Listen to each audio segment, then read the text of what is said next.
He's one of the hardest working, dedicated conservatives I know. He has tirelessly stepped up whenever and wherever we needed him. He's a dedicated father and husband, and he's an integral part of Oregon's fight for liberty.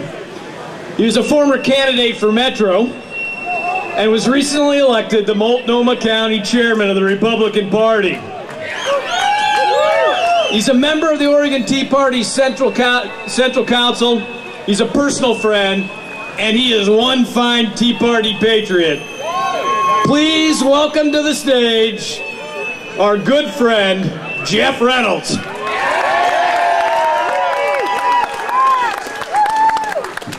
Thank you very much. And I want to salute you and thank you all. You, every single one of you, you're the toughest Tea Party in the nation, braving this weather. Thank you for coming out. This is phenomenal. I just want to give you my simple story. I don't have any grand, wise words of inspiration. I just want to tell you what we're doing at Multnomah County Republican Party. But first, I'll let you know, I'm a Tea Party guy first, I'm a Republican second, and I wanted to get involved, I wanted to make a difference, and I saw the only vehicle available to do that in Multnomah County, in the belly of the beast, where these people are part and parcel of living and working downtown. This is the vehicle for us to actually make a difference. And I just want to let you know what we've been doing since November, since I was elected as chair. We have gone from having one active committee and about 20 volunteers to having almost 100 volunteers, 13 committees. We have a place for you if you want to make a real difference in politics in Oregon. And I want to share an observation about why it's important to actually register as a Republican. Now hear me out, they're not all evil. But the reason that it's important, there are three important votes that you can cast as a registered Republican. One is obvious. In the general election, you cast your vote for the candidate that you think is going to uphold the ideals of the Constitution the best. Now oftentimes when you do that, you're left with the lesser of two evils. Somebody who's not conservative enough or doesn't adhere enough to the Constitution versus a Democrat. It's not really much of a choice.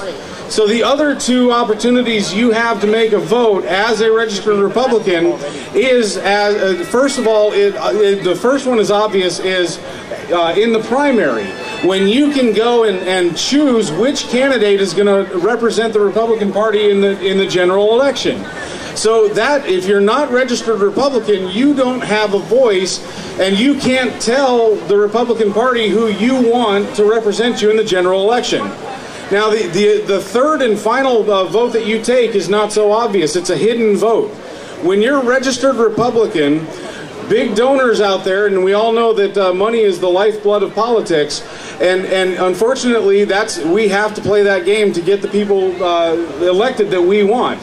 So if you're registered Republican, what big donors look at is if this candidate has a real chance to win, and the way they do that is by looking at the registration gap.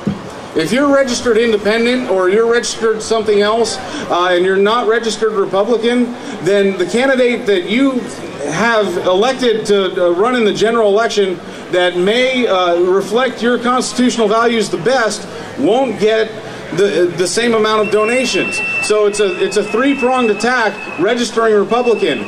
Being an independent or being a different minor party is not going to be effective in getting our candidates elected. So I want to urge everybody, in Multnomah County Republican Party, we are actively engaged in getting constitutionally minded candidates elected.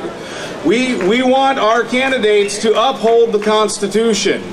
To that end, we have a special election coming up here in May for school boards and water boards and those types of elected positions. We have 40 40 Republican candidates who are constitutionally minded candidates running in this next election. We are making a difference in Multnomah County. And finally, I want to make one quick announcement. Keep your eyes open in May. Y'all are aware that Multnomah County has a bit of an election integrity problem, right? We have, in May, we have somebody coming to perform a voter integrity and voter fraud seminar. Anita Moncrief from American Majority is a former Acorn worker who is a whistleblower. She's a liberal turned conservative. She's started this organization to investigate voter fraud, and I think there's no better place on the planet than for her to be than in Multnomah County. So we're going to turn that place upside down in May, and we're going to expose all of the lies and all of the cheating that goes on, and the giant holes you can drive a truck through in the Multnomah County election security. So with that, I want to say thank you again. Thank you for braving this weather. You are the toughest Tea Party crowd in all of America. Thank you.